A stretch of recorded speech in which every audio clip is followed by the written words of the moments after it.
He slammed the door and barked, then run. To your parents. Hope you don't freeze. The lock clicked.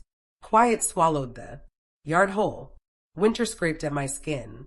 Thin nightgown clinging, bare feet. Burning. The cold hit first, then the shame. I grabbed a stone ready to crack the window when a voice sliced through. The icy dark. My son is your husband's. Boss, she murmured. Come stay with me. Tomorrow he'll be the one begging. I didn't know if I should laugh or cry, but I managed to smile, the kind born from breaking and rebuilding at the same time. That night, wrapped in her spare blanket, staring up at her ceiling, I finally let the truth I'd avoided pelt me like hail. He hadn't started out cruel.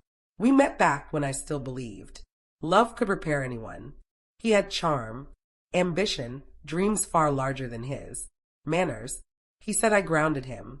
He promised forever like it was something simple. We married fast. We fell apart faster. After his promotion, everything shifted. New money, new friends, new perfume on his shirts. He called it networking. I called it lying. But I played the supportive wife. I swallowed every excuse. I drowned my instincts until they screamed through the surface.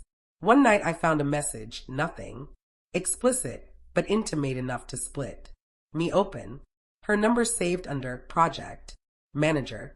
A photo of a restaurant I'd never been invited to. A comment last night was perfect. Same time tomorrow. That was when something snapped. Not my heart, my patience.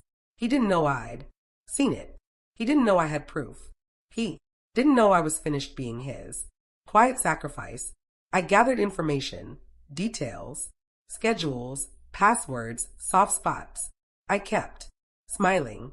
I kept making dinners he know longer deserved. I played the fool while sharpening my escape like a blade. Then tonight he went too far.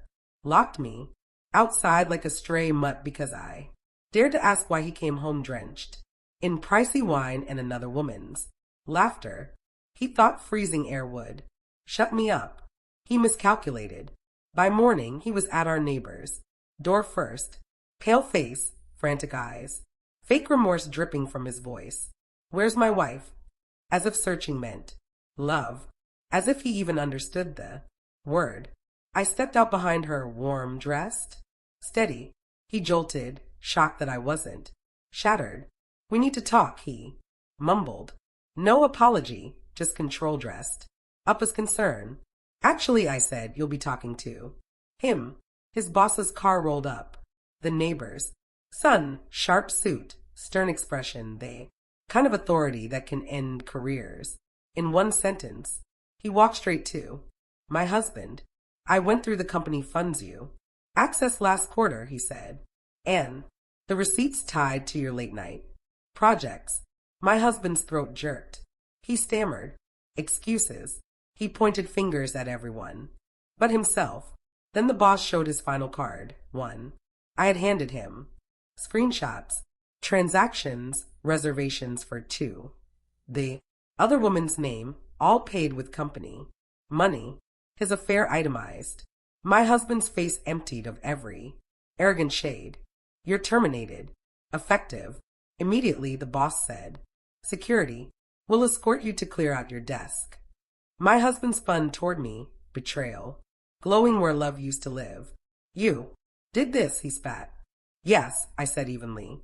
You locked me out, so I locked you out too. Out of our home, our finances, our future.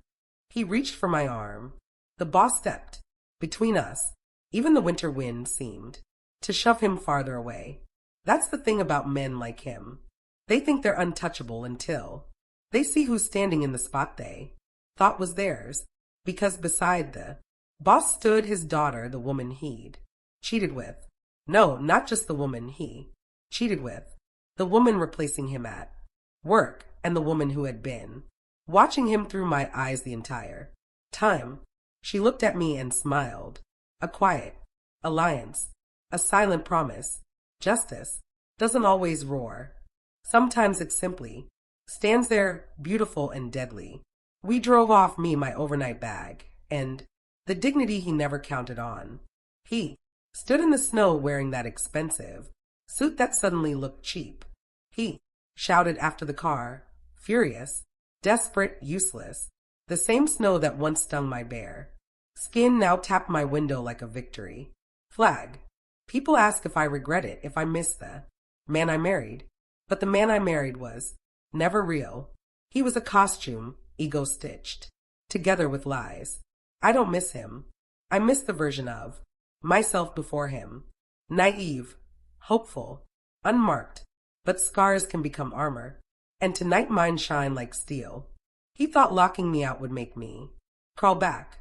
Instead, it showed me the door I should have walked through long before.